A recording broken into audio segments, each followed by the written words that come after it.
here at Comesa Radio, Comesa Coaching podcast. The whole idea is that as coaches, we network, we go as far as supervising each other. We discuss the trends in the coaching industry, and we do discuss the trends in our environments in which we find ourselves. At this point in time, as I've mentioned, this is our Youth Month, and I thought we could talk a little bit about the role of coaches in supporting the youth development programs, supporting the youth, conceptualizing programs and interventions that we can engage in to the benefit of the youth, who in my view will always be the future. And we were once ourselves the youth at some stage, and we have had people playing a role in our lives. Some of the people were not necessarily called coaches or mentors. They were just doing their job. If you think of our teachers, those that we liked and those we didn't like, the subjects they were delivering to us, sometimes you hated the subject because you didn't like the teacher, but nevertheless, they tried their best to make you love the subject, and today you are grateful for what they did. To give a context, Comesa is now a month ago to celebrate the 24th anniversary. We were established on the 1st of August 1997 in Johannesburg, Hillbrow, as a youth development project focusing on football, specifically education, and later music. And through our youth projects, we have transitioned many of our youngsters that came in just to play football into work-integrated learning programs.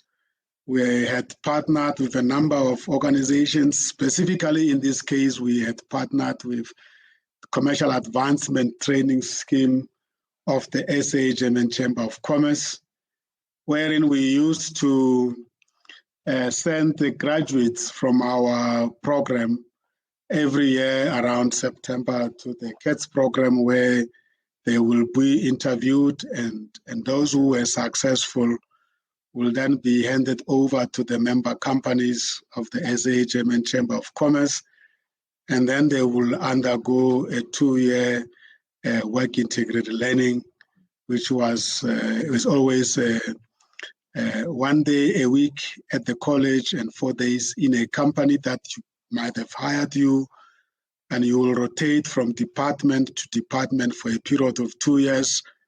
And upon graduation, they will receive a South African certificate and a German certificate. And many of our young people went through that program. And many of them today, I regard them as my bosses, because some of them have really advanced so well that they are managers in their own right.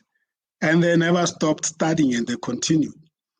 So it is for that reason that every year in June, we celebrate the Youth Month by staging our youth empowerment network, the Lekgotla Way. It's just unfortunate that this year it won't happen physically. We will have it online, virtual, on the 19th of June, 2021, from 8 in the morning until late afternoon, around 5 o'clock. We hope to line up some inspirational speakers, and for that reason, that's why I was talking to you, Salom, that if you are interested, it will be a great platform to exchange your views around youth empowerment. And so I'm excited that we are in the Youth Month. I'm excited that we are reminded of our responsibility as elderly citizens, mentors and coaches, and I think specifically coaching per se has a huge role to play in the coaching of the young people. Those are my opening remarks, and I hope we can spend some time reflecting on this. What is your view, Salome? Well, Mr. Tima, thank you. Thank you so much for such a context, and most importantly, touching on the great work that you have been doing in the space. I have to give you credit. I'm one of the people that benefited in the intervention and the work that you're doing, and I'm grateful to be connected with Cometa. In terms of my view, definitely you are spot on. We definitely need to be looking into that, and most importantly, looking into collaboration to make a better and even greater impact to our young people. As you speak, I'm somehow reminded of my growing up. And I'm like, you know what? We definitely grew up, and we're still growing up with coaches and mentors, for that matter, surrounding us. And that's why we managed to be where we are. And I'm also grateful. I think life itself has taught us so in a hard way. For many of us, we learned in a hard way, and I can use my own life experience for that matter, like not having things that you wished you had, and not even having people like the brothers. I never had the privilege of having siblings that I can relate to, and coming from a background whereby both parents were both illiterate and alcoholic. They were the best parents, and I'm always appreciative of them. So I had to learn from other people. I had to open up myself to be coached indirectly, so because by then we didn't even know it was coaching. And in that process, we learned the hard way. We were motivated, we were inspired to make a difference in our own lives. I for one, I made a commitment. I want to change the status of my own parents as a young people, and that became my motivation and my driving factor and my anchor when things were getting tough, that I needed to do something.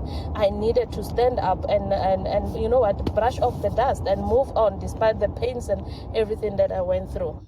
And now, Mr. Zima, I think somehow the hard times we had was a blessing in disguise. And now, with my firstborn being 25 and my secondborn 24 and my boy being 17, I see a completely different world. In a way, yes, a completely different world, because somehow we fought our own battles, and we giving our best to our children, but because of how they get things easy, for a lack of a better term, for them to have a butter on a bread is not a hassle. They can have butter or peanut butter. They have choice, and because of that, our young people grow up with this mind of entitlement, and they're getting disempowered in a way. And that is where I'm coming from and saying we need to get to the point, and they're losing hope so quickly. It's so sad, and our young people are perishing. Not necessarily that we are not there, but for the mere fact that they never had, or they are not exposed to such challenging times where they had to learn the hard way. So for them, everything comes easily. Like, for example, my daughter managed to go to a private school. I never had that. She never had to struggle to have a pair of shoes. For some time in my life, I had to go to school without a pair of shoes. So for me, not having a pair of shoes became a motivation that I want to succeed. I want to have a pair of shoes that I want. But most importantly, I don't want my kids not to have a pair of shoes. So the world that we are living in, as much as things are easy to get and all those kind of things, in a way is disempowering our young people. And that is why our youth are perishing. They are exposed to so many things that they learn things that maybe some are empowering, some are disempowering. And that is where in the process they lose the sense of who they are. They lose their identity. They lose touch with themselves. And that is where we come in and say, as coaches, we have to play that critical role, whereby we coach our young people to take responsibility for their own lives, to start realizing how great they are, to start seeing the value in themselves, and most importantly, to pay it forward. You are so spot on, Mr. Zima. We definitely need to be looking into that. And that is why what we do from the persistent, it incorporates, of course, inspiration. It incorporates learning through self-development, because they need to do that. And it also incorporates coaching on self life mastery, which is critical. I always use my life story to share this. My daughter managed to do her BCom accounting, and she's happy when she doesn't have a problem me sharing that. But she never had confidence to go out there, despite how brilliant she is. But she never had that self-confidence and self-esteem to go out there, knock and open the doors. And she had to go through the program herself so that she deals with such things. So you are spot on. It's not just about this month. It's a lifetime thing that we need to look into and invest our time and make a difference and touch our young people so that, as you're saying, they are our future leaders. They are our world is in their hands. Whether they take it to the right place or not is in their hands. And we are responsible to share with them the knowledge and the experience, and most importantly, to remind them of how great they are. So you are spot on, Mr. Zimmer. Thank you. Absolutely. Thank you very much for such a passionate account. And I can hear that you are not talking just as a coach. You are also talking as a parent, right?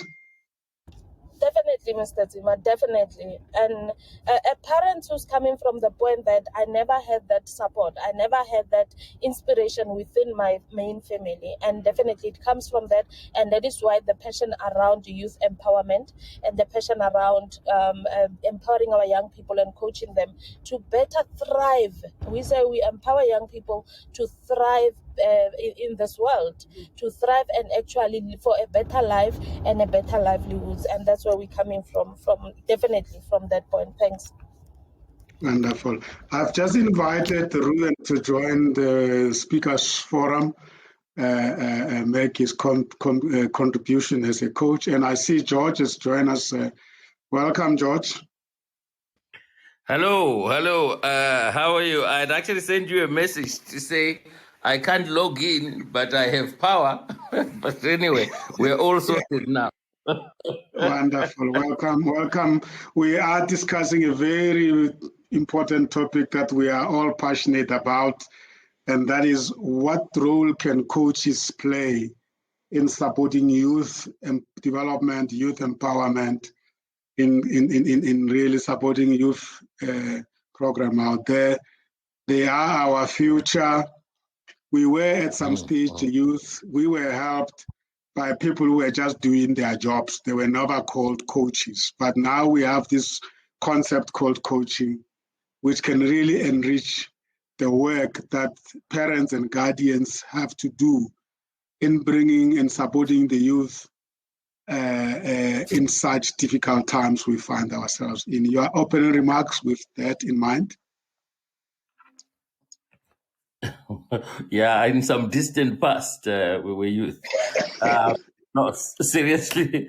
I think really one of the key points for me when it comes to youth, I know that the environment plays a big part in shaping who they become. And I think the coach's intervention is really to get the youth to believe in themselves, to look inside, and to have the confidence to say, I can overrule. I think as a coach is to ensure part of the person. When you look at the example of the youth who came out of abject poverty to become something, the theme is always about, I believed I could do something. I believe, as opposed to being overtaken by events, by the environment. It's a difficult call, but as coaches, that becomes one of your key weapons or tools to help the young people. Absolutely. George, there is this thing called context. We grew up in a different context. We didn't have too many things competing for our focus and our interest. Probably when I grew up, the only thing that will take me out of home was if I'm going to look after the cattle in the deep rural Skukune, or if I'm going to play football. And then I come back home, then I focus on my books. But the youth of today are living in a world whose context has changed so much. And there's just so many things that take them away from focus. From a coaching perspective, if you are given a young person, and I think we will later on, all of us share our experiences in coaching young people, because I have got some fantastic examples from my side, I'm sure you do. If you are given a young person that you are supposed to coach, and of course, a young person has parents and children, so you also will have to have that in mind. What type of how will you structure such a coaching relationship with a young person, a youth, a teenager? Yeah, it's not an easy call for a coach. But I think step one really is to fully understand where they are, their Yes. current, where are they in terms of whether it's education, the environment they're living in, etc., and their hopes, and then talk about where do they want to be, and ask them how they think they can get there, where they want to go, and then help in getting them to see I like to call them milestones, some people call them strategies. That is the landmarks that they would need to do. So if you take an example of someone who says, I want to end up as a doctor, his landmarks are, I have to pass my matric, I have to get to university, I have to start. Those are the landmarks, and then there will be actions around that. But as you know, with coaching, a lot depends on the desire of the individual. And so I think your role as a coach is to get them to see where they want to go, build a burning desire in them to get to where they want to go. But you obviously don't discount the environment and what goes on to influence that. So it's never an easy call, and the context is very, very important. But for me, always the biggest thing is how hungry are they to get to where they want to go? Because if they are that hungry, it's not an easy task. It's a clearer path to follow, as opposed to a youth who doesn't have the desire to do anything other than just be left alone. It's going to be more difficult to coach that type of person. And so where do they get desire? How do they get desire? Hey, that's a complicated one. But the point is, yeah. Salome, are we perhaps not too critical of the youth and disregarding these challenges that you and I, we cannot even relate? I don't know how I would have tackled this amount of pressure if I was growing under it. Yeah, that's a difficult one, I will say as well. And I think it's because we're talking about two different worlds and two different times in terms of our growing and the current youth growing. So from the coach point of view, we just have to, I find myself having to position myself to understand in terms of where they're coming from.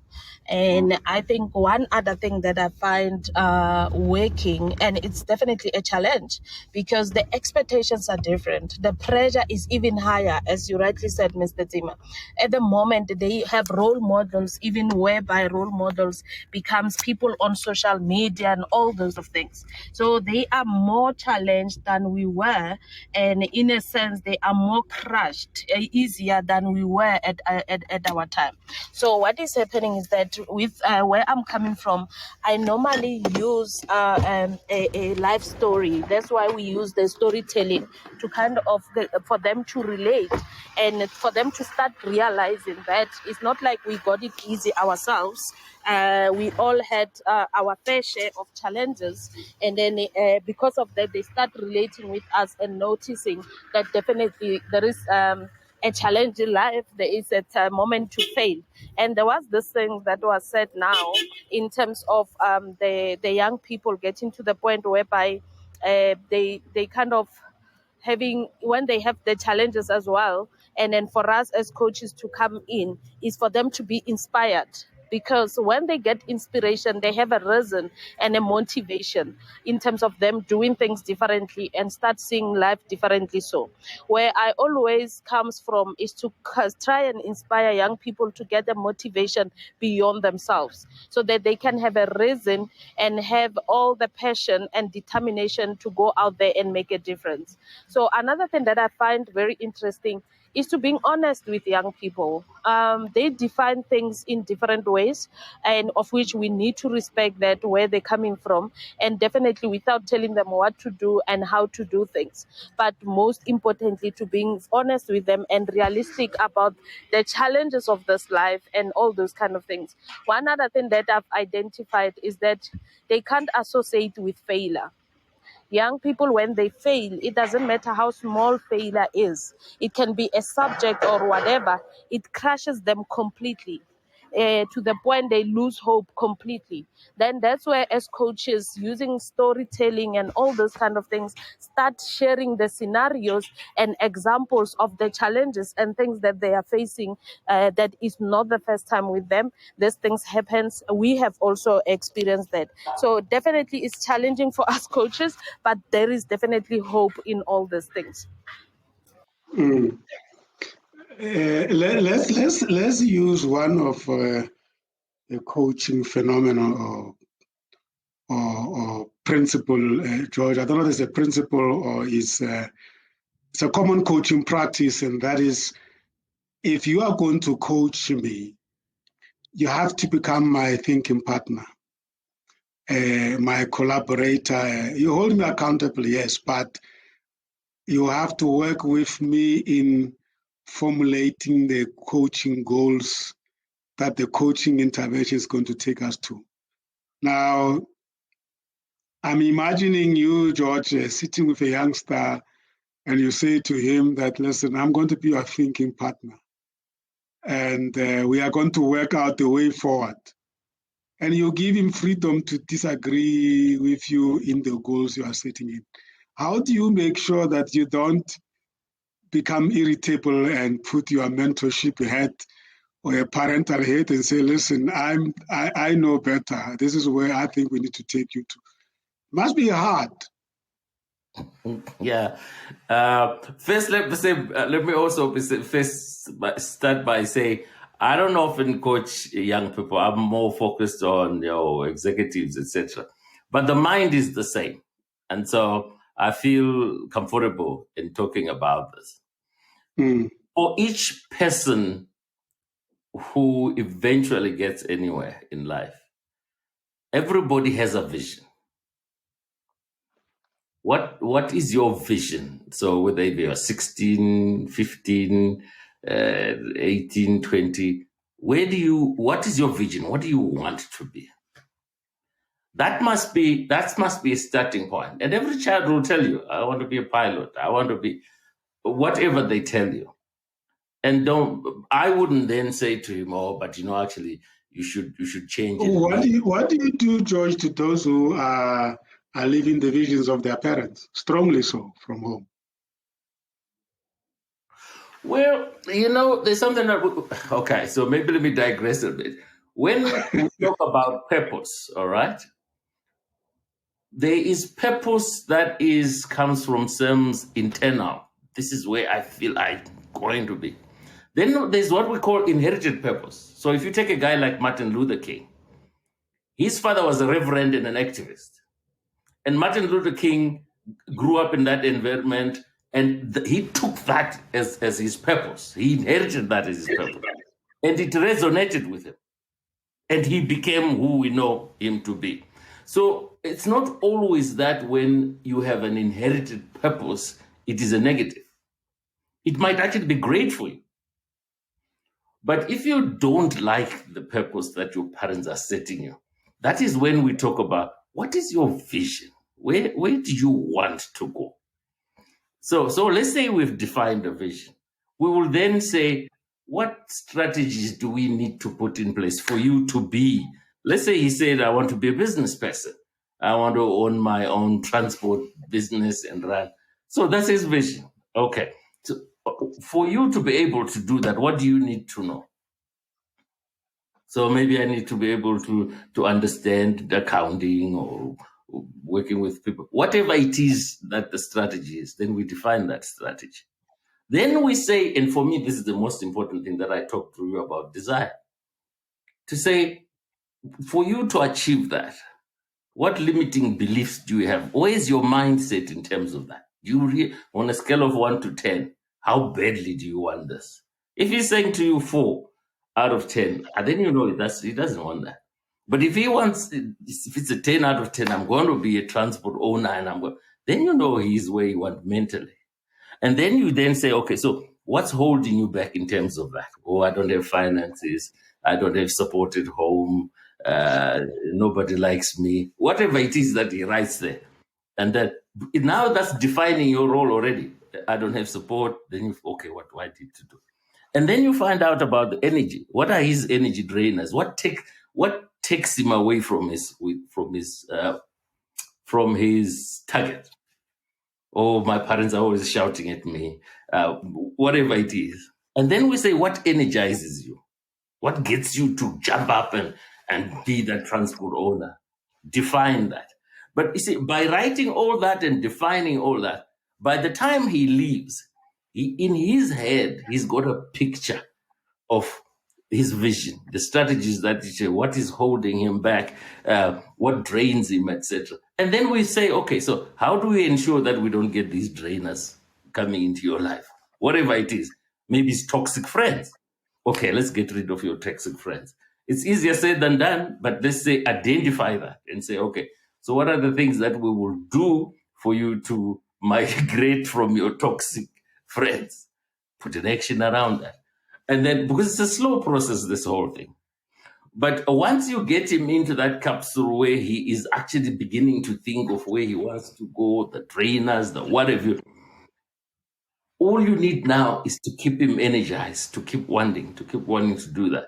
Then you get him to be who he is. But understanding that it can blow up anytime. He meets some beautiful girl, or if it is a boy, he meets a beautiful, if it is a girl, he meets some young man, all he wants is play guitars, and she's completely thrown off her track. So all those things will come into play. But I think to have a framework that they see in their mind to say, oh, I can be this, and these are the things that are in my way. That's a great beginning. That's what I would say. Yeah. What, Salome, I mean, the youth, there are so many things we can help the youth with. We have a tendency of focusing too much on education whenever we engage with the youth. And that becomes a problem because by so doing, we actually make them hate education.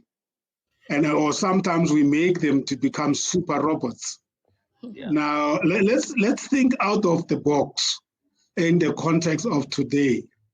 What will be the common themes around which we can build our youth coaching programs? For instance, as an example, today, sports is no longer just to keep ourselves busy and healthy. It is a career. And therefore, a child that is gifted in sports, in soccer as an example, likely has a great opportunity to become a millionaire using his God-given talent, if coached very well and mentored very well. But at the same time, if that talent is not accompanied by education, it's going to be a problematic thing. But let's expand a little bit and think about the themes, because I will want us to think very broadly about how do we bring the parents into the picture, and what sort of themes that are beyond the norm that the youth of today can be coached around holistically. Salome?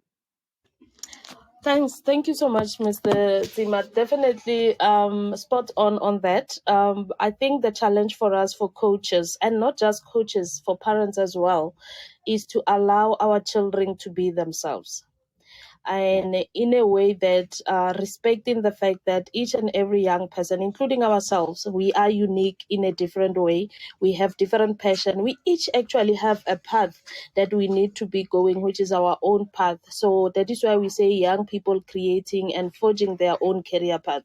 So you are spot on. We definitely need to relook into this, because we don't want to come up or contribute towards having robots whereby young people have to be someone because mama want me to be this person, or because even the system want me to be this person. We need to create a platform that looks holistically at everything, and the empowerment at all aspect of a young person, and allowing young person to dream and be themselves and what they want. And that is where we will definitely get passionate young people who are working towards something that they want. In the themes, definitely we need to be looking into that. The first thing that comes into mind for me is self-mastery. Young people mastering themselves and knowing who they are, and most importantly, are connecting with themselves and the passion within themselves. So is that personal skills development, where we talk even about emotional well-being, we talk about self-mastery, we talk about dare to live as well, where young people have to acknowledge it's not going to be a smooth path. There will be challenges. However, there is room for young people to come back and actually do things in a right way. Of course, we need to inspire them to learn. I normally use real life experience where young people just think I love music, so there is no need for me to go to school. So those kind of things need to be looked into. How do we balance that? And another topic that we shy away from as coaches as well is the spiritual aspect. I think that as well these days is coming, where we need to have a greater empowerment within ourselves and be connected with the greater power. And I know, because also our culture, Black people, we have whole lots of things around that.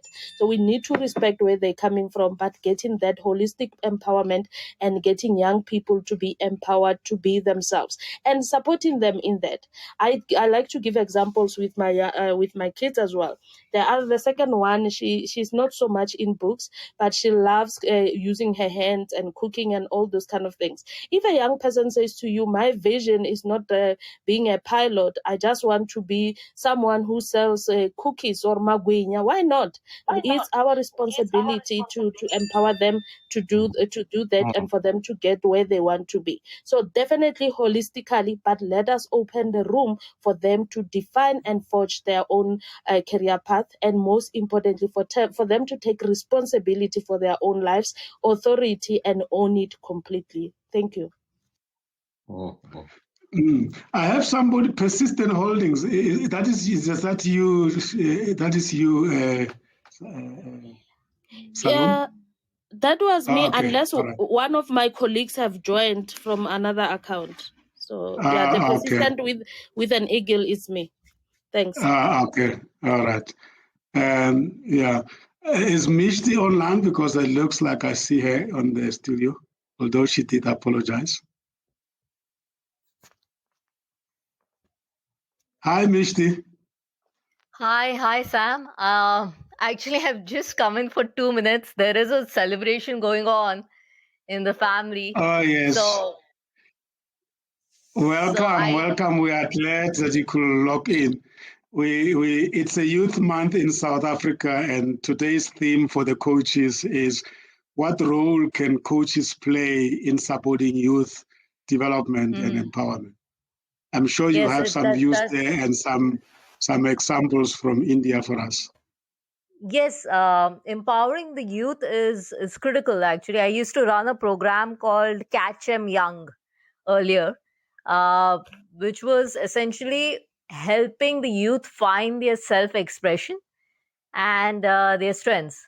So it's actually what happens is that if the youth is not empowered, then they may get lost under influence in terms of finding their paths or what their true calling is, or even shaping their careers. So it is very important to empower the youth through structured processes like career coaching or assessments tools, psychometric assessments tools, where they understand what their core strengths are, what their personality types are, or overall, someone was talking about also strengthening the spiritual aspect. So understanding the self-expression, strengthening the spiritual aspect, and navigating their likes and passions in the right way, the right channel. So that I think it's very helpful if we can catch him young. And also there, I was talking about influence, so there is an influence from an Indian perspective. Sometimes the influence is not just from the peer circle, but the influence is also from what parents expect out of the child. So there are social stereotypes and a set framework of what the expectations may be in terms of career choices. So again, it's important that the child finds its own compass and is able to navigate beyond these influences. For that, structured coaching processes, psychometric testing, and even a spiritual strengthening the spiritual pillar besides talents is something that would create a holistic approach. So I'm also picking up from the conversation that was happening earlier and just adding my views on that. Beautiful. Beautiful. We spoke earlier on about overemphasizing education. Of course, education is important, but ourselves as coaches, mentors, and concerned citizens and the parents, we tend to see ourselves as intruders into the education space. And my view is that it shouldn't be like that. We should be co-creators of the education products. And I don't know about in India, but here in South Africa, my own views, I might be wrong, my colleagues will correct me if I'm wrong, is that we tend to think that once you have delivered the kids into the schoolyard, the rest is done. You will receive them back at home, graduated and being successful. I'm exaggerating, but I think that's something in my view that we can improve on. I don't know, Salome and George, your view on that, and what can be done to change that. In our society, in the old days, education was emphasized. But as we look at the world today, and if you say you're looking at the wealthiest people in the world, they're not graduates. Yes, Steve Jobs are dropouts, and these are people who were able to use their talent. And we must always remember that they got the right breaks at the right time, because success financially, yes, you bring something into it yourself. Yes, you do all sorts of things, but you've got to get the right breaks. But if we define success as just money, then that's where the problem is. Success isn't just money. It can be anything that they want to be. And so we talked about your footballers actually having a decent living without being a multi-billionaire out of the sport. But what you're avoiding, what you're trying to get kids away from, is to a life of drugs and all the negatives. So they can be successful as a small business owner. And but what are his goals? If we define them, are we supporting them? So it's all much about support. And whenever someone receives a hug, they perform well. And so I think our role as coaches is not really to think for them, but to get them to think for themselves, to help them, of course, to say, yeah, this is my experience, testimony. I did this and I came short, and all those things. But really to allow them to begin to fly, to be themselves, whilst giving the support, understanding that we're not magicians. Some will not be where they want, the more we can help the position that says we'll give it 100%. Obviously, if they are spiritual, they will understand that there's a higher power and there are things that they need to do on their own. I think and getting them to understand that they have a key role to play as opposed to a parent telling them what to do.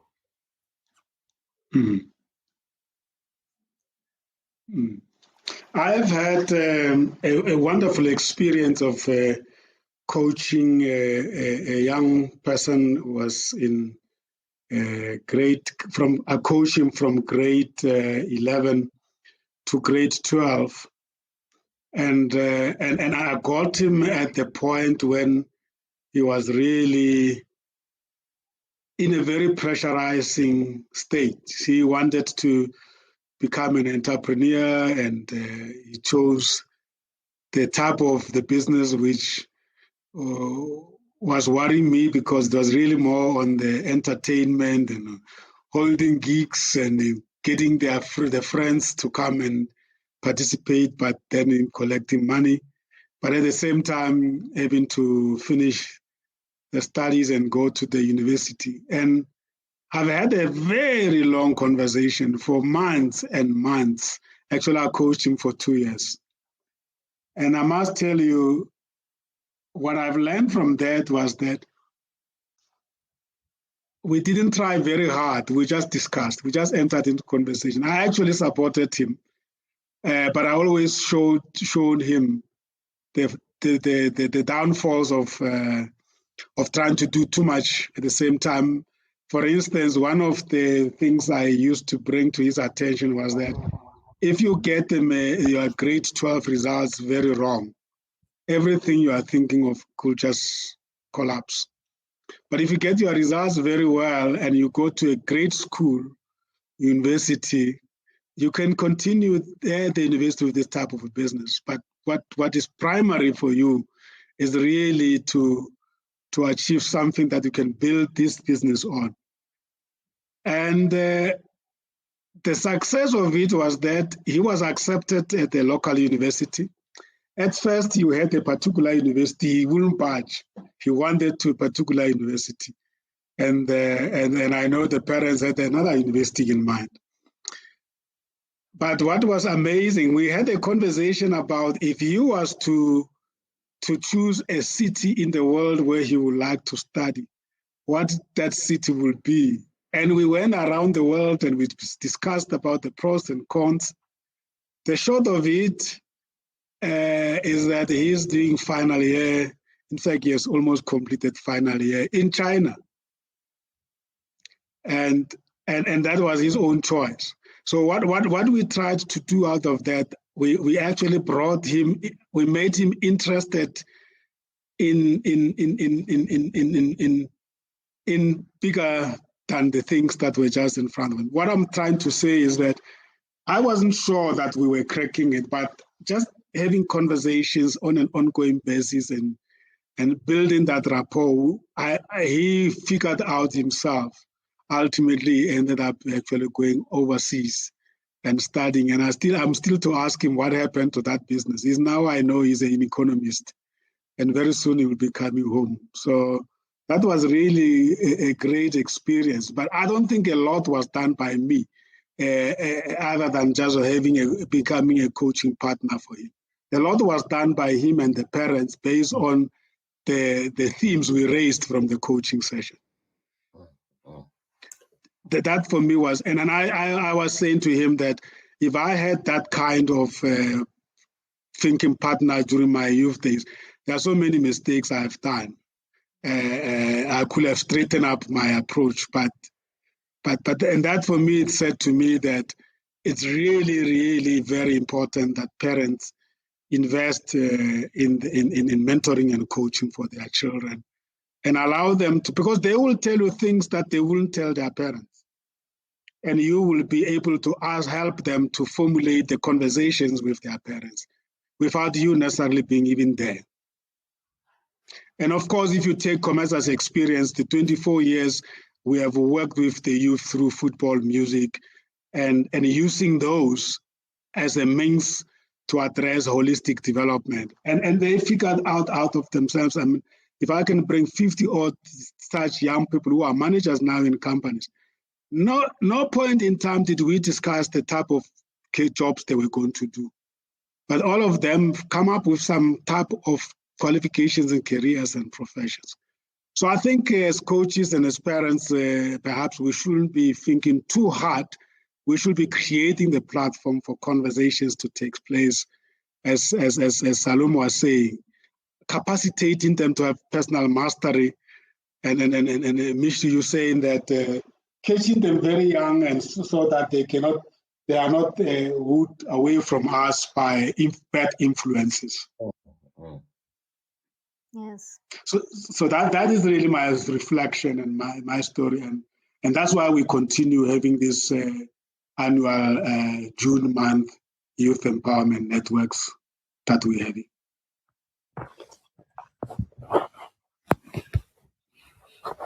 Yeah, I see some people have joined. Maybe if they could drop some comments in the chat there, maybe we could pick up on those. Yes, that would be beautiful.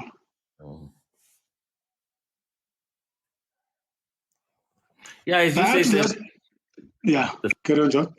I was going to say, as you say that, I think where things go wrong is when we prescribe that you must do this, you must do that. Then there's that rebellion that comes with it. But in your case, there was space for the individual to eventually find their way. They will meander, but as long as there's that support system. So looking at coaching as more the support system where they can talk to someone weekly or every fortnight, who asks, where are you? What are you doing?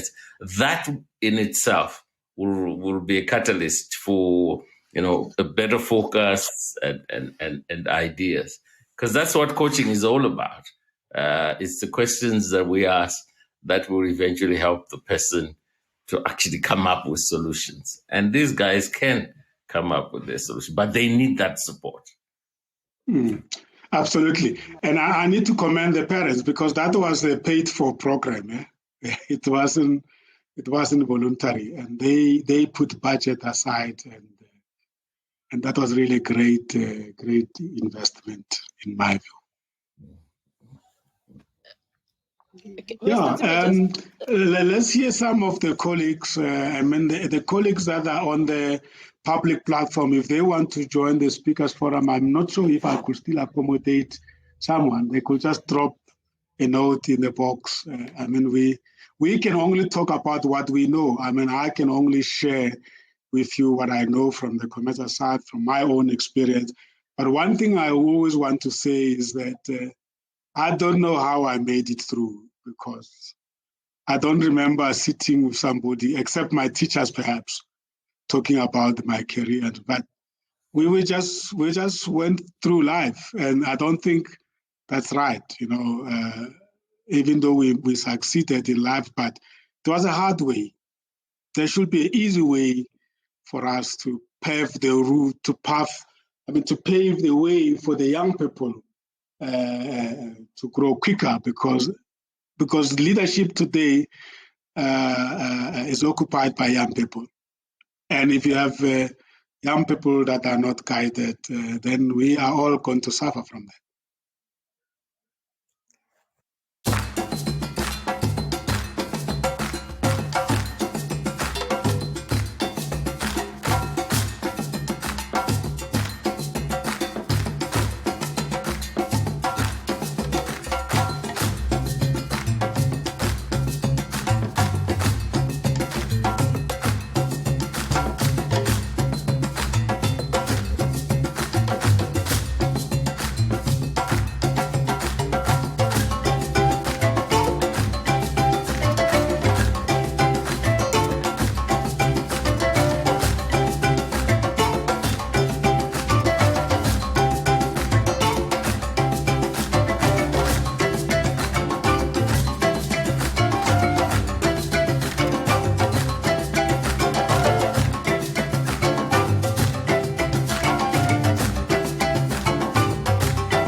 That's wonderfully said, Sam. In fact, I also wanted to talk about a few cases that we worked on in the Catch 'em Young program of bullying. Yes. And through conversations and sociometry work, we were really able to help them express, what they were not able to otherwise, because these kids who were being bullied, it was difficult for them to express what they were going through. So we use tools of applied psychodrama and sociometry, some art-based assessments, to really help them get a glimpse of their inner world and what they were really experiencing. So that helped us have more conversations with them. And it was a beautiful journey because they were able to finally find the strength. And we had also prepared a toolkit for them to cope with bullying. So that is also the reason why I'm talking about this, is because that's also an important issue that the youth goes through, and a lot of them are not able to express it, especially with their immediate circle. So it is very helpful if there is a support system where they can express these feelings. So yeah, I want to share that. The other common challenge that we picked up was how to balance education, their free time, and home and domestic work. Shalom, you have 3 young ones in the house. They must be playing sports, cricket, soccer, and I'm sure you also want them to do the cooking and the cleaning and the studying at the same time. Yeah, true, Mr. Sima. And actually, when you say that, I'm laughing because I'm like, oh, I wish. And I think the reason I'm saying I wish they were playing sports and other things, it brings me back to us loosening up as parents in terms of letting kids to be themselves. Because our young people, whether we want to accept it or not, they are challenging us. They have so much information and things that we never had. They also challenging the system as well. So I fully agree with the fact that we need to provide them with a support system, and we need to provide them with the listening space. Sometimes it's a matter of just listening, because I get challenged. My own kids, they will come and start talking about what they want to do. The boy the other day was talking about almost 3-4 different things at the same time. When you think it's music, it's not music, it's this one, and all those kind of things. So it's their challenge that we having, because they are exposed to so many things. They end up being finding themselves trying so many things. So it requires collaboration at all levels. From the parents' point of view, the teachers as well, in terms of this, and those ones who are involved with young people. But definitely support system need to be there. So we need to unite and hold hands in supporting these young people. They are great. There is no doubt. Our young people are great. They have exposure to things that we never had exposure to. They challenging system. There was something around people who managed to succeed without education. They will put it on the table and say, you know what, I know someone who has succeeded without education and all those kind of things. So they're literally challenging everything, and they know their rights as well, in so many ways, and even maybe they know too much of their rights as well. So we're living in challenging times with the challenging young people who has potential to make a greater impact there. However, we need, as coaches, we need to provide that supporting system and providing a platform for them to express themselves and become creative. So yeah, definitely. Are there institutions that specialize in teaching how to coach young people? I'm not sure of my fellow coaches. I don't know of any. Take it as just come again. I'm not sure if my fellow coaches know of any, but from my side, I don't know of any. We had to find a way to kind of, excuse me, to tailor make our approach to meet the young people, and that's how we had to manage to find a way around that. But I have never met any coaching institution that focuses on young people. Well, I suppose what we could do is just to find out and then share with participants at the next meeting. But there must be somebody who specializes, not necessarily maybe to train, but they focus on actually coaching young people. It's obvious must be some area of specialty there. And I think it's such an important role to play. And as you were talking, I was actually thinking of the same thing, to say who actually specializes in coaching young people, because it's an opportunity not to be missed to send kids there. Because as a parent, there's always that pushback, I suppose, to say you're a parent. But if they are free to talk to somebody whose day job is that and who can help them, then that's the way to go. And so I think I'll actually find out and share. Yeah. Or perhaps look at those organizations that specializes in, those organizations that organize youth camps. And churches do a lot of that as well. But then to discuss around if we can build coaching into the models of youth intervention. I see Deborah is saying that back in the days we used to have guidance teachers at school, and I strongly feel that I made a huge difference. Absolutely. I mean, did they call it life sciences? Oh no, they call it something. Yeah. Anyway, career guidance is career guide. But the other gap was that has been left is by extramural activities at schools. Because when I think of it, then I obviously didn't understand why we had so many extramural activities. But those extramural activities, the teachers who were responsible for those activities, they were actually life coaches, if you think of it, George. Salome. They kept us very busy. My network there was a bit terrible. They were filling gaps. There was no chance to have nothing to do. Yes, definitely. And we had to go back home and fetch water from a long distance. And there was no time, literally. Our young people, they have all the time in the world. You go, I'm actually thinking and laughing. And I'm like, even going to the bathroom, you had to walk some few couple of steps before you come back home. So we never had that free time that we are using to do other things. So definitely they contributed enormously so, and there was guidance around that.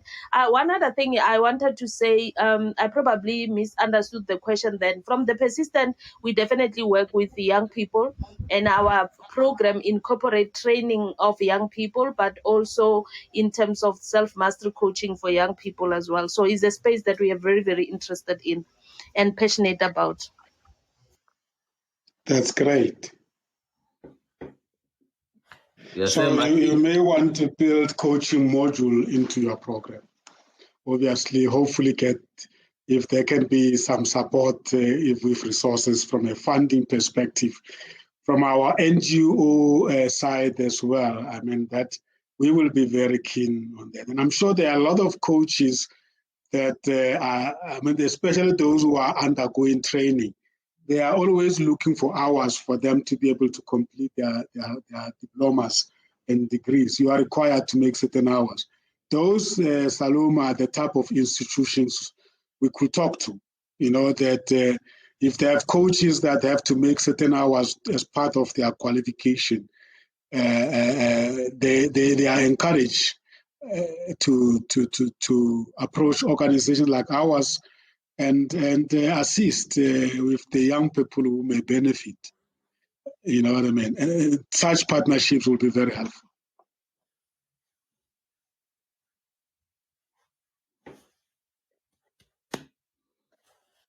Yeah, I was saying there, Sam, that Mishti has left. Maybe you may be able to invite someone to share. Let me invite Tebogo. I haven't spoken to him on the platform. Tebogo, I'm trying to invite you into the platform. You seem to say you have contributed a lot from a career guidance point of view. I've invited you to the studio, if you don't mind, to share your experience with us. I think that would be very useful. I've invited him as a speaker. Just look out for a new invite as a speaker, Tebogo. We will want to hear from you what you have done as a career guidance person. Now, George and Salom, there is this thing that I'm always cautious of. You know, the youth are always lamenting that you guys are talking about us without us.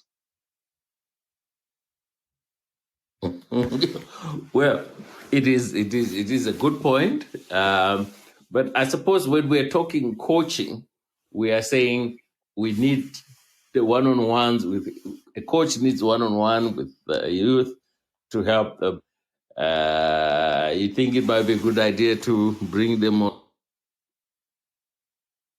No, I'm just saying that one has to keep that in mind, that is the one sensitive area, that they have their own views on those of us who appear, who claim to have been youth before, and we have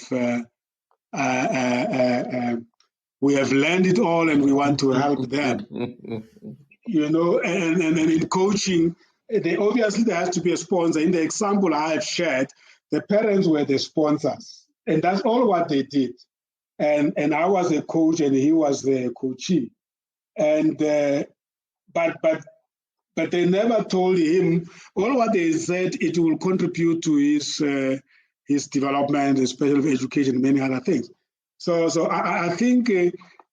Yes, we need to speak to the parents and the children as well, but it's a three-party relationship, and the youth needs to feel empowered. That is good. They mustn't. I suppose once you give the impression that coaching is therapy, then you are going to get pushback. Yes. What you are seeking is something that is looking forward to say we are getting into this to create your future. And if that's where the point of buy-in must be, to say we are working in your best interest for your future, and not that we're trying to fix you. Because the moment they think you're trying to fix them, then I think you're going to struggle. I don't know what others think, but that becomes quite an issue, actually. Tebogo is apologizing. He says he's not much of a speaker. He will pass for now. Let's hope in the future, Tebogo, we could, because I'm so much. But keep on dropping points. I like the points he's dropping here. He says that career guidance teachers, there were opportunities then to talk about a number of life challenges as they were giving career guidance. Absolutely. Because when they were talking about various careers, they will also talk about personalities that you must have to fit in those careers.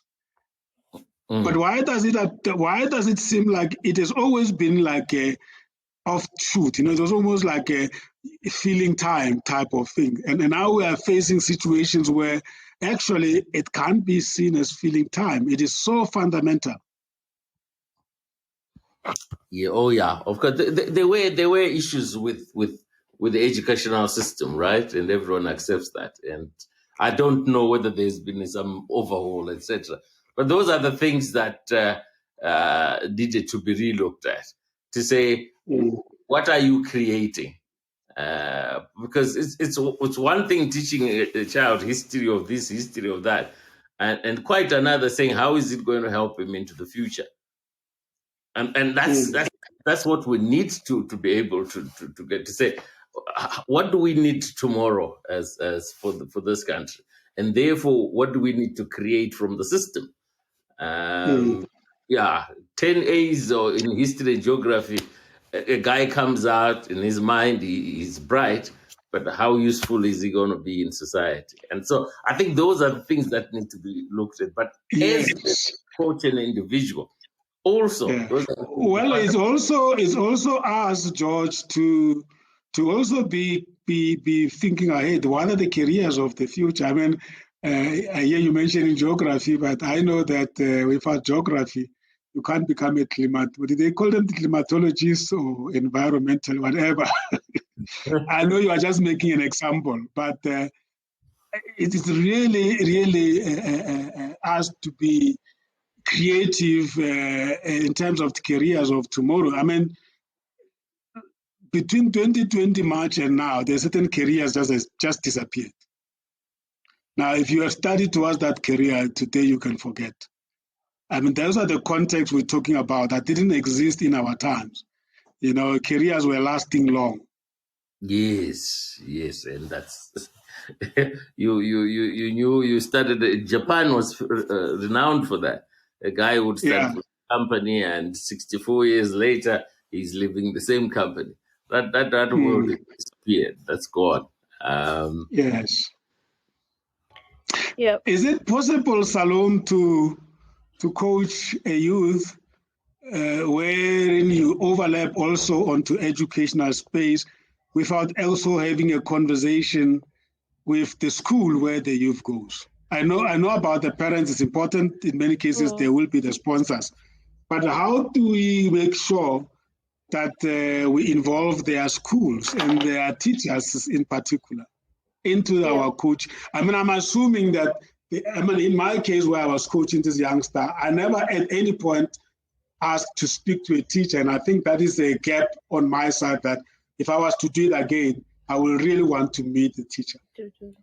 Yeah, I think that's a good question because for us, the experience we had is whereby we worked with young people who were already out of school, which was a positive thing because they were at the age where they can make decisions without having to get a consent from parents. And that worked very easily and smoothly so because it incorporated us on how we selected those young people. So the selection, our selection approach helped in getting the right people with the right motivation and who are determined to succeed and to challenge themselves out of the comfort zone. There was an experience where we worked with young people that were still at school. The advantage we had is that they were already on a program and we worked with them from that angle. So we never got involved directly with the school. However, I have to emphasize, we encountered challenges with the parents. It was heartbreaking when one of the parents actually asked the young person not to participate into the program. And I think it's where awareness needs to be raised in terms of parents understanding, because as you can, some of our even parents at our age, they still don't understand the coaching. What does it entail? What value is it adding?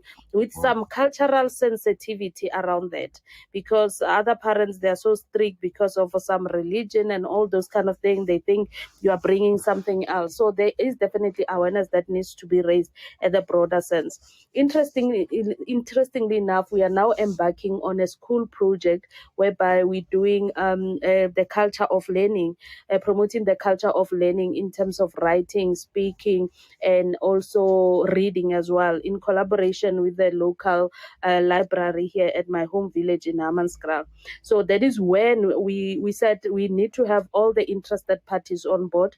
We'll be engaging with the principal and the interested parties from the school point of view, but also the parents as well, and see how that is going to work. And I think that has been informed by the experience we had where parents were not understanding what is happening and stuff. So there is definitely, everyone plays a role, but the key role player is a young person themselves. That I don't know how to emphasize that, is a young person themselves who play a very, very critical role in the success of each and every program that they get involved in. So for me, I will say, I don't know what is the thinking, Mr. Tima. We really need to hear the voices of the young people. We have accepted and acknowledged that they come from a different world and different times as well. It's time, I don't know how we can do that, maybe in platform like this. Let them ask us questions. Let them talk to us. Let them tell us in terms of what's working, what's not working. And I think it will contribute enormously in terms of what do we put on the table for them.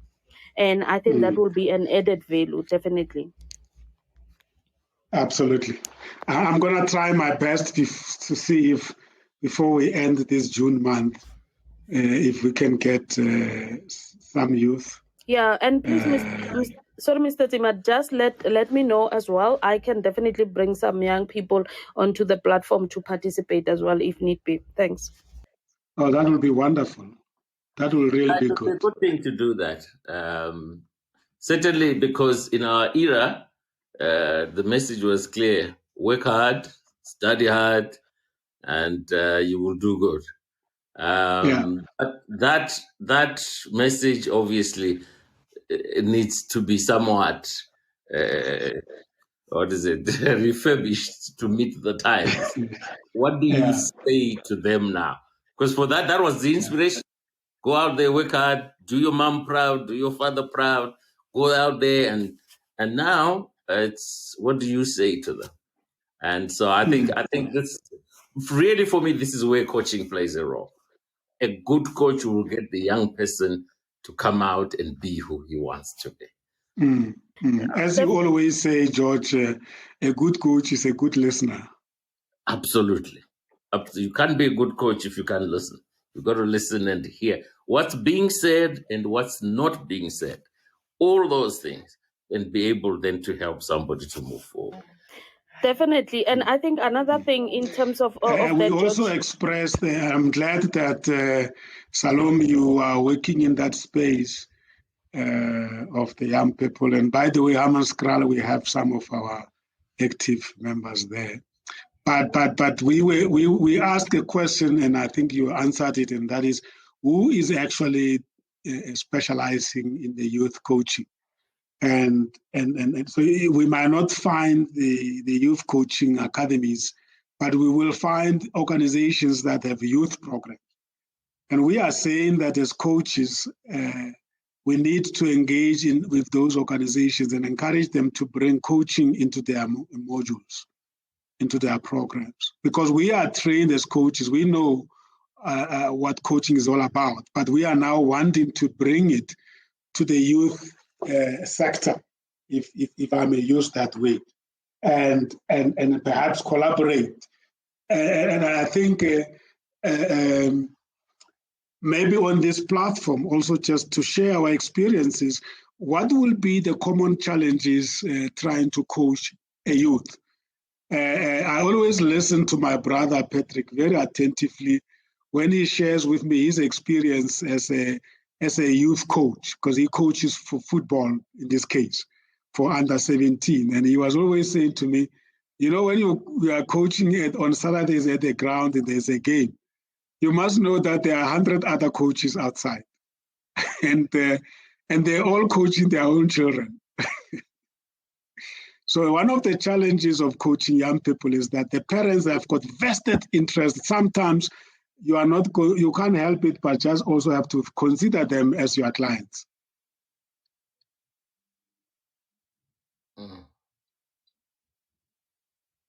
Which is what you and I, George, don't go through. I mean, you sign a contract with the CEO, they give you executive to coach, and then the CEO gives you the space. That's true, yeah. Whereas this one, they're more vested. The parents are not going to give you the space, and they're going to want to know what did the coach say. And when things don't work, they're going to say you're the coach or you're not doing your work. Because they are very emotionally invested in their children. And sometimes it happens very spontaneously. So I agree with Salome that we need to have a focus on the parents, because we borrow the youth from the parents. Because if you find a 100% independent youth, you must be very worried as well, George. Yeah, just to touch on that issue around what the parents think. So if the parents have sponsored it, and now I'm going back to the ICF because that's the organization that I'm a member of, they actually say that, or in the ethics code, the code of ethics, it Section 1 deals about responsibility to clients. And that it is the coach's role to ensure that prior to the meetings, prior to everything, that a clear agreement is constructed. Talking about the roles, responsibilities, and the rights of all the parties involved. The sponsor, who's the parent, and the individual, who's the son. Clearly, and ensure that everything there's a clear understanding about what information will be exchanged, etc. That is very, very important, because if the parents come and have this, we want you to fix our child, then if you don't make it clear at the outset, they will have in their minds that you are supposed to wave some magic wand and fix their child. Yes. Whereas as at the start, it must be clear that this is a coaching arrangement. That's why, George. Sorry for interrupting. Let's exchange there. That's why I'm saying that a client number one in this case, in the process of intake of the coaching program, is the parents, and that involves a little bit of education, or perhaps we should say that they need to be dedicated efforts to educate parents about what coaching is and what it is not. It's absolutely vital at the start of an agreement. Otherwise, you create problems not only for the child, but for the parents and for yourself. Let it be very, very clear. What are the roles and responsibilities? What are we seeking to achieve? Once everyone is clear around that, then we proceed. Because there are other functions, there are other professions that are counseling, that are mentoring. And so there's a distinction between our coaching and all those others. Yes. The beautiful thing about the example I shared with you was that the parent experienced coaching in the company. And then after he experienced what coaching did to him, he said, wow, I think this can work for my son. So that was really helpful in that regard. Yes, and it did. It worked for him. Because it's an important thing. It's an unbelievable tool to bring out the best in people. And I think programs like this that you're holding is a step also towards getting people to understand what coaching is all about. Yeah, George, sorry to interrupt. As you're talking, I'm actually thinking there is also another risk in this case, and it's based on experience as well in what we got exposed, whereby young people were actually in the program, and when they get empowered in the program, they start expressing themselves and all those kind of things. They go and actually practice that at home, and they start challenging things at home. And it's a very sensitive space, because honestly, for example, one other area that we missed as we grew up is an opportunity to become an entrepreneur and create employment. And the moment you allow young people to start expressing themselves, start becoming creative, this young person was like, you know what, I have already put together a business plan.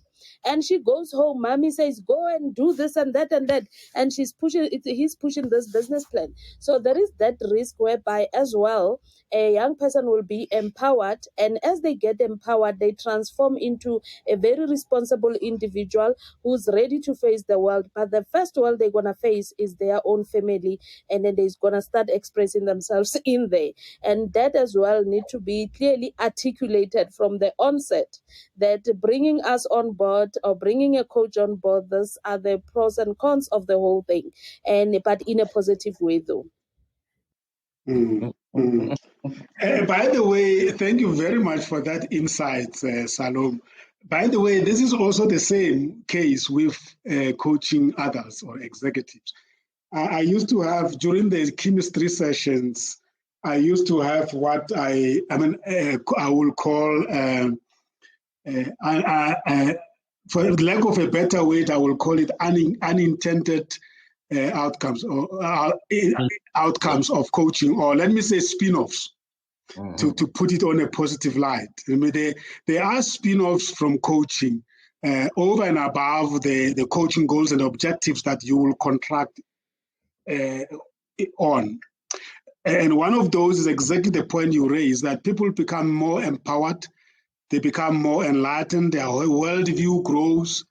And I will talk about, you are going to find yourself picking up things that you were not able to before because your awareness level is broader. Mm-hmm. You're going to become multiple interested. You may find yourself no longer watching the program that you used to watch with family members because now you develop interest in other things. You find yourself commenting in areas that you were not commenting before, and your people start to say, but it's all positive. But with the young people, it's innocently so, I think, Salome. And I agree with George very much that contracting orientation into a program, especially if it's a long-term program of 6 to 12 months, is absolutely very important that these things do happen. I mean, and that's why we graduate people from the coaching programs, because they reach a level where now they are so ready to face the world out there. And the kids also experience that. Now, if the parents are not really brought up to realization that this is what is going to happen, they may just end up actually not liking what they see, or they may end up being challenged by what they see. But in many cases, we always say that coaching is about positive outcomes. Yes, it's positive outcomes. It's looking to the future. That's what coaching is all about. It doesn't focus on the past. It's saying, what are we going to do in the future?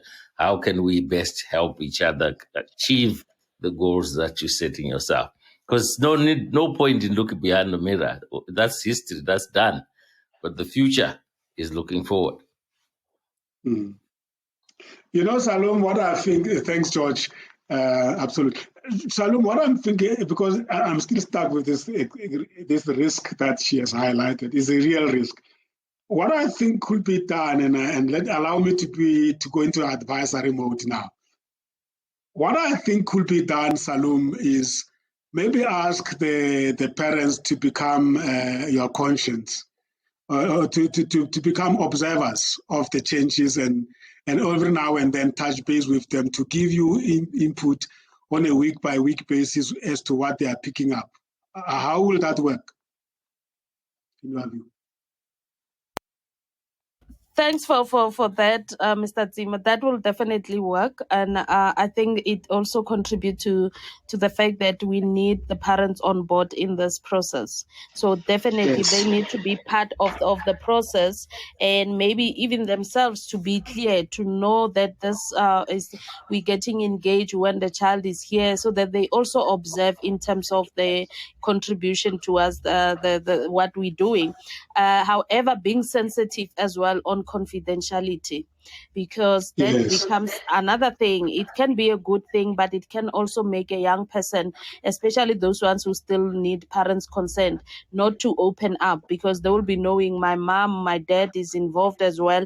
If I open up, this will end up in my mom's ears as well. So it's a very sensitive area that we definitely need to look into, but most importantly, be creative in coming up with solutions around that. It's very sensitive, and with a couple of risks working with young people, because the moment trust is broken, trust me, you wouldn't even hear anything from that young person. So is that sensitivity as well, but definitely a good point to consider, and most importantly, the how part of it.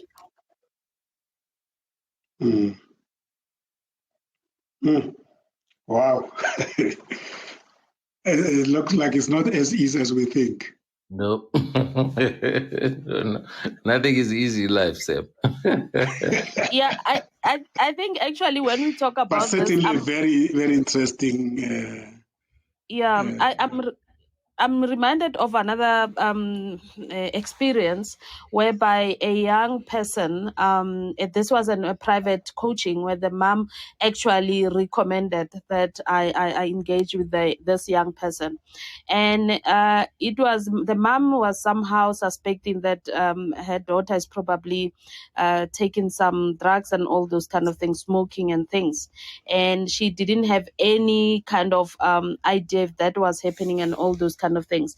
And at school, it was confirmed, and the child was very open to talk about it. But then the sensitivity around this issue and all those kind of things made it a bit difficult in terms of at what point do you involve the parents, because you also need to get a go-ahead from the young person.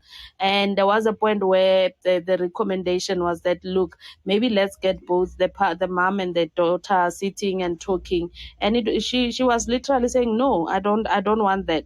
So that's why I'm saying it's a very sensitive thing, but we definitely need the inputs and collaboration of the parents so much so in succeeding, especially if we work with young people that still need the parents' consent. Great. I'm taking your offer seriously, Salome, that we invite, maybe if we can invite 2 young people from your network, a young boy, a youth, a male youth and a female youth. But can we use the remaining time just to talk about what themes do you want them to address? Because we don't want them to come here and then you start talking about everything. Otherwise, it will be purposeless. Definitely. I don't know. We can talk of this platform, but what I'm thinking is that we kind of have the same session as we have now, and specifically talking about the youth and the value add of coaching towards youth, and allow them to participate in that engagement. Let them like the ones we are talking about, where we saying how about bringing parents on board and see if what will be their take. I'm already thinking around the youth that participated on our program, which youth can I bring on board that will be open and actually add value to the discussion. So I think the same platform, but for them to give us feedback and the questions that we have, and ask them what will really work for young people. Let them give us the answers that we so struggling to kind of work around that, and let them help us to define how best can we empower them without them feeling like we want to fix them. Yeah, can I just also just say, Sam, that what we must be really clear on. I think the approach for me would be to get the kids to come and talk about what do they understand by coaching. What is coaching to them? What do they hope to get out of coaching if they went into a coaching session? Because then that puts the parameters around which we are going to discuss. Right? We don't want a session where it gets so complicated. Now it needs psychologists and that, because that's not our area. It's around coaching and the value that coaching can bring. And I would like to play it along that. So obviously, whoever comes will be sensitized. What do you understand about coaching, and how do you think coaching might help you? Do you think it will help actually? And if it did, how would that? What do you see as happening? That something along that line. I haven't kind of thought of it still, but something like that. I don't want it to be an open session where every gripe against mankind by youth, we are now having to discuss that, because we're not equipped for that. I agree. I agree. Will it help if we kick off the session by defining what coaching is and what coaching is not, George? That's what I'm saying, so that everyone is clear why we've asked them, because it's a very valuable tool. But even when you coach executives, you start from there, so that they understand what coaching is, and then when they say, I see, you go into it. So it's not really just because it's the youth. It's really with everybody. You want to find out. Yeah, great stuff. So we will start that way by opening the floor. It is in the context of our June month, which is the youth month. We decided that we want to look into how coaching can assist with the development of the youth. And then we explain to them what coaching is not. And then we open the floor by what we perceive to be themes that might be of interest to the young people and how they think we can help. Or we ask them also what are the things that they are grappling with, that they think, having had us defining coaching will be of use. And then we open the floor. Happy for with their that. input. Yep. Will it help, Salome, if you share this podcast with them in advance of today? Yes, I think definitely I agree completely with what has been said, and I would just definitely, I'm fully supportive of that, and we can share this with them just to give them a bit of a context around this. I'm hoping it's not gonna, I don't know what is the right way, made them to. I was hoping they will come open-minded. So yeah, this might kind of give them a bit of a context behind all this. Mm, mm. Because if they listen to what we are grappling with, where we started, where we are, and also the discussion about them, that will help them to think in advance. Yes, and they probably will be able to contribute valuably so to the discussion. I fully agree. Mm. Oh, great. 15 minutes to go to the top of the hour. Yeah. Let's reflect on what we have discussed and then at the same time check out. Let me give you those pointers again that we use for checking out.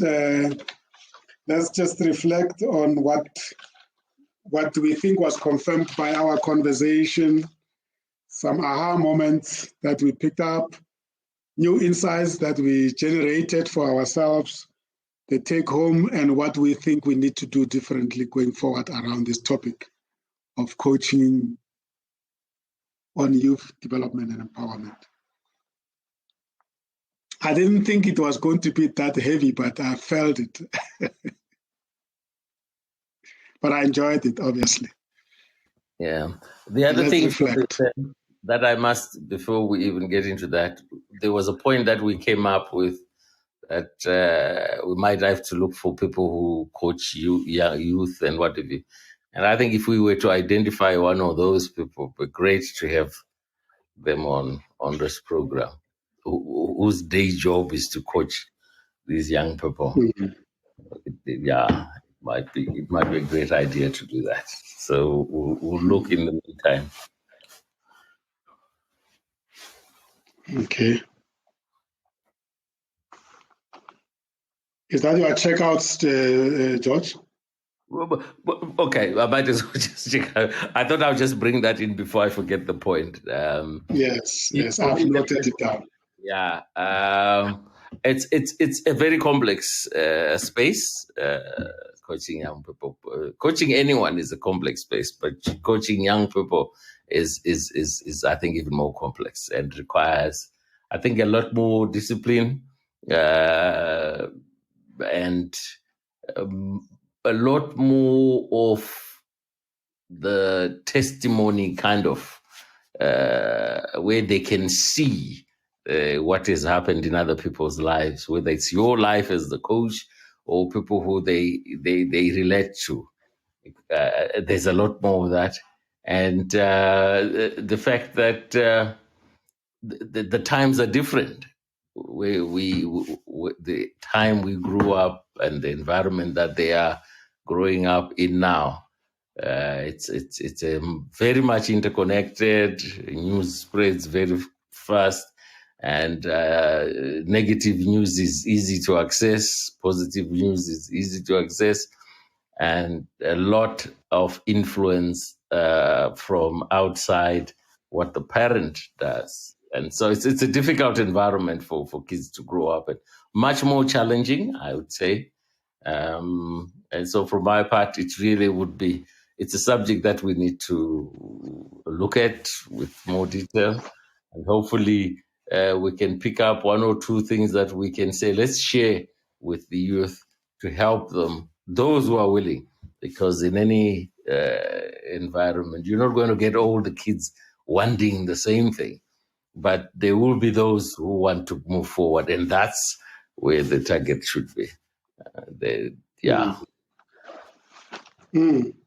What was the aha moment for you, George, during this conversation?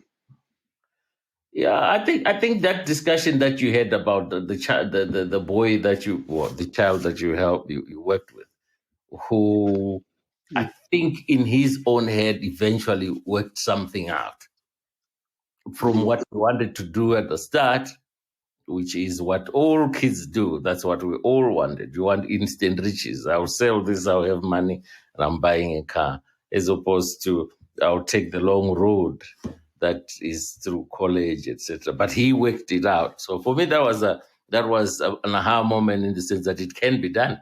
This is not something that has never been done before. So that for me was an aha moment. And anything that you think you will do differently as a result of I have kids, and I think the way for me is actually to get a coach or coaches. Definitely, that's an action for me, because there's always the pushback when a parent tries to tell a child, as opposed to a coach who will respect their confidentiality, because that's actually, when we talk to the youth, that's the big one around confidentiality, because that's what coaching is. That's I use the word bedrock of coaching, the fact that you can talk to me and it stays between the two of us. That is the foundation of coaching.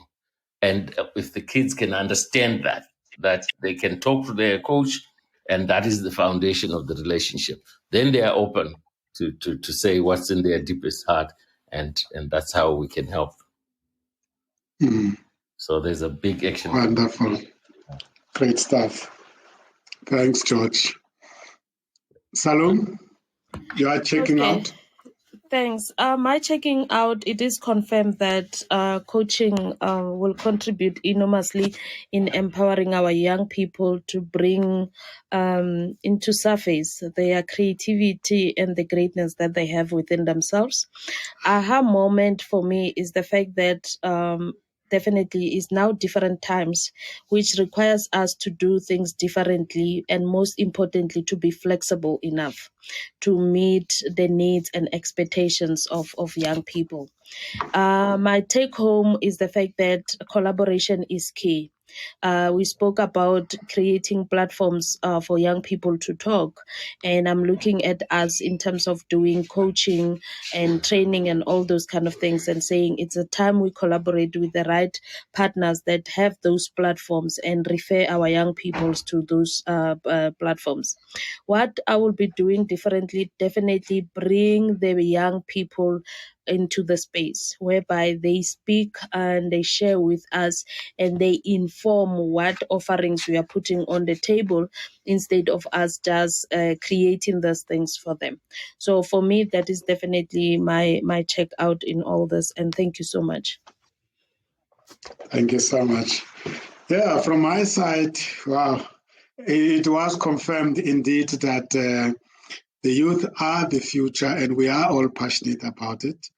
And I think it was a good idea that we dedicate today's show to the youth development and empowerment. Also symbolic in the sense that it is our Youth Month. We are reminded of our responsibilities, our roles in supporting the young people. And for me, the aha moment was when Salom mentioned the risk. Wow, I never thought of it that way.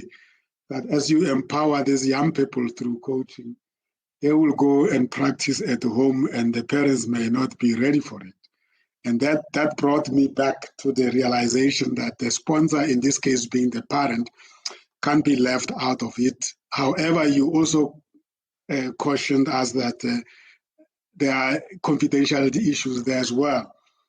And the new insight definitely is what George said, that like you will contract with the executive or the CEO of a company, we must take this into account in the early stages of a youth coaching program, and bring the parents into the picture and make them clearly understand what coaching will deliver, so that they are ready for this changing young person that we will be bringing back home from the coaching program. Take home for me is the point that you are mentioning, Salom, that on our own we can't do it.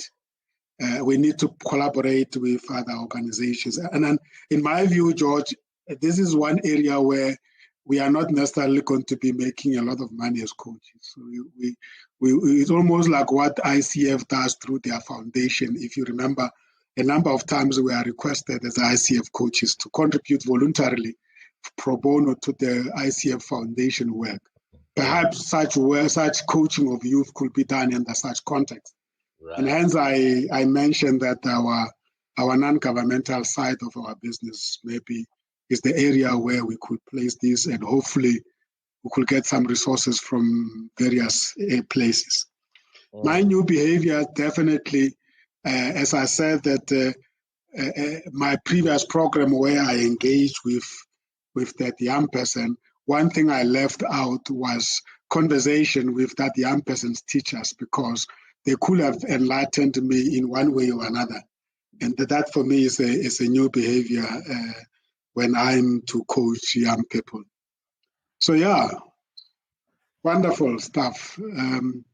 Any last comment? Otherwise, I could bring the show to end. 5 more minutes. No, for me, I'm happy with the conversation and the actions that we've agreed to take. Beautiful. Salom? Same from my side. I'm very grateful for this platform. They say aluta continua. So let's continue. Beautiful. Thank you very much. That was our 5th edition of our Executive Coaches Network. It is not only about the executive coaches, about everybody else out there that is interested in listening into our conversations, and we hope we're enlightening each other by so doing. It is happening every Saturday, 1800 hours to 2000 hours, South Africa Standard Time, and it is brought to you by Comesa Global Online Channels, and it is offered here on Comesa Radio Podcast Live. Let me remind you, the listeners, that this conversation will be available as a podcast. To access it is quite very easy. You can just go to www.cometaradiopodcast.com, and it will definitely be at the top, as it is the latest episode that will be published. And let me continue also in reminding people that we are striving to grow the ecosystem, and this is another ecosystem within the coaching fraternity, but we have a broader ecosystem through Comesa Friends and Supporters Club, NPO, wherein you can apply for membership online at comesaclub.africa and be part of us. I think the whole idea here is networking. As we always say, that we have the idea, and the idea is that we inform and entertain, we develop and educate, we empower and support, we associate and network. Thank you very much, George. Thank you very much, Salom, Mishti in absentia, and all of you that have tuned in, Teburo, Rambuda, Teburo, and our friend Ruben Rambuda, and many others that cannot recognize your name because of the address you use. Please join us again and invite others. I think this is a fun way of sharing knowledge. Thank you very much. You take care and be safe. We're still in the 3rd wave, so let's take care. Thank you and goodbye.